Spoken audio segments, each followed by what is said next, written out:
বন্ধুরা, আজকে বানাচ্ছি পালং পনির। তো পালং শাকটা ভালো করে ধুয়ে নিয়েছি, পনিরটা কেটে নেব। আর এখানে সব কিছু আদা রসুন টমেটো সব কিছু কেটে নিয়েছি। চলো আর বেশি কথা বলবো না, রান্নাটা শুরু করি। প্রথমে জলে একটু খাওয়ার সোডা দিয়ে দিলাম যাতে সবুজ কালারটা থাকে। এবারে দিয়ে দিচ্ছি পালং শাকটাকে ভালো করে গরম জলে দিয়ে দিচ্ছি, বয়েল করে নেব। পনিরটা কেটে নেব।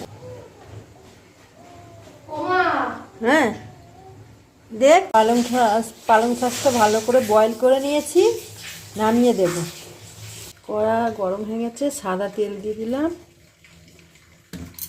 সাদা জিরে দিয়ে দিলাম, জিরেটা ভাজা হয়ে গেছে। পেঁয়াজ দিয়ে দিলাম, টমেটো, আদা রসুন পেঁয়াজ টমেটো দিয়ে নুন দিয়ে দিলাম।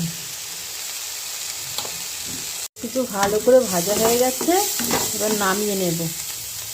পালং শাকটা জলে ঠান্ডা করে ব্লেন্ডারে নিয়ে নিয়েছি।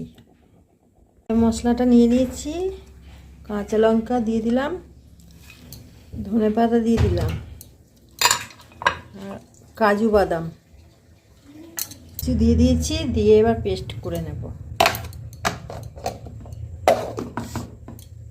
পনিরটা একটু ভাপিয়ে নেব, নুন একটু চিনি দিয়ে পনিরটা ভাপিয়ে নেব, তাহলে একটু সফট হবে পনিরটা আর টেস্টিও হবে।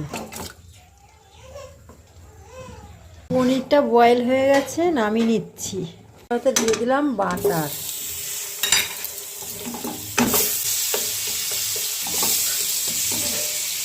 বাটারটা গরম হয়ে গেছে, দিয়ে দিলাম জিরে,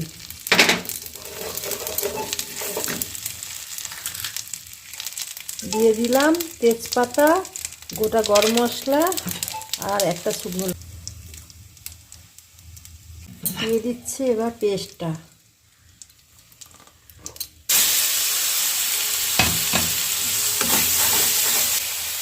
দিয়ে দিচ্ছি, ব্লেন্ডারে বাটি ধোয়া জলটা দিয়ে দিচ্ছি, একটু দিয়ে দিলাম চিনি, একটু দিয়ে দিলাম নুন,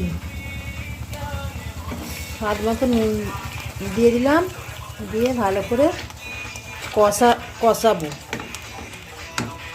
পালং শাকটা ভালো করে কষিয়ে নিয়েছি, তেল ছেড়ে দিয়েছে।